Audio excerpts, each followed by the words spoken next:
ಕರ್ನಾಟಕ ಬಡ ಜನರ ಹೊಟ್ಟೆಯ ಅನ್ನ ಕಿತ್ತುಕೊಂಡ ಕಾಂಗ್ರೆಸ್ ಸರ್ಕಾರವೇ. ಬಿಪಿಎಲ್ ಕಾರ್ಡ್ದಾರರಿಗೆ ಗೋಳು ಕೇಳುವವರು ಯಾರೂ ಇಲ್ಲ. ವಾರ್ಷಿಕ 1,20,000 ಆದಾಯ ಮಿತಿ ಬಿಪಿಎಲ್ ಕಾರ್ಡ್ ರದ್ದತಿ ಆದೇಶಕ್ಕೆ ರಾಜ್ಯದಾದ್ಯಂತ ಆಕ್ರೋಶ.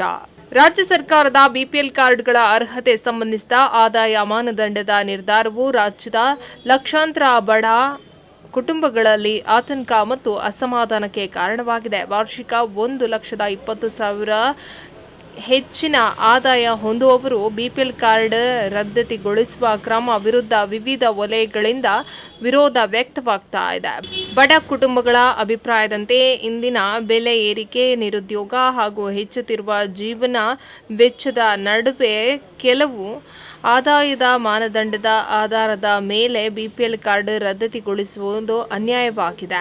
ಬಡವರ ಹೊಟ್ಟೆಯ ಅನ್ನ ಕಿತ್ತುಕೊಳ್ಳುವ ನಿರ್ಧಾರ ಎಂದು ಹಲವರು ಈ ಕ್ರಮವನ್ನು ಟೀಕಿಸ್ತಾ ಇದ್ದಾರೆ. ಸರ್ಕಾರದ ಸೌಲಭ್ಯಗಳು ಯಾವುದೇ ರಾಜಕೀಯ ಪಕ್ಷದ ನಾಯಕರ ವೈಯಕ್ತಿಕ ಹಣದಿಂದ ನೀಡಲಾಗುವುದಿಲ್ಲ. ಅವು ಸಾರ್ವಜನಿಕ ತೆರಿಗೆ ಹಣದಿಂದ ಜಾರಿಯಾಗುವ ಕಲ್ಯಾಣ ಯೋಜನೆಗಳಾಗಿವೆ ಎಂಬ ಅಭಿಪ್ರಾಯವು ಸಾರ್ವಜನಿಕ ವಲಯಗಳಲ್ಲಿ ಕೇಳಿ ಬರ್ತಾ ಇದೆ.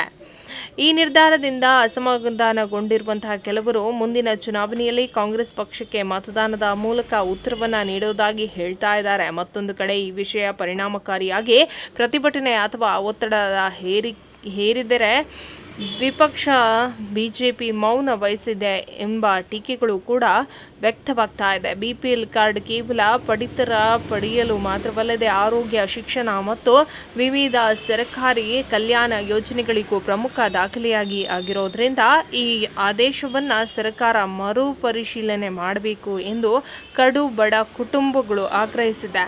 ಈ ಸಂಬಂಧ ಆಹಾರ ಮತ್ತು ಸಾರ್ವಜನಿಕ ಸರಬರಾಜು ಸಚಿವ ಕೆ.ಎಚ್. ಮುನಿಯಪ್ಪ ಅವರಿಗೆ ಮನವಿಯನ್ನು ಸಲ್ಲಿಸಿ ನಿಜವಾದ ಅರ್ಹ ಫಲಾನುಭವಿಗಳಿಗೆ ಯಾವುದೇ ಅನ್ಯಾಯವಾಗದಂತೆ ಕ್ರಮವನ್ನು ಕೈಗೊಳ್ಳಬೇಕು ಎಂದು ಒತ್ತಾಯಿಸಲಾಗಿದೆ. ವಿಶೇಷ ಲೇಖನ ಕ್ಯಾಪ್ಟನ್ ಮಲ್ಲಿನಾಥ್ ಬಳ್ಳಾರಿಕರ್, ಬೆಂಗಳೂರು.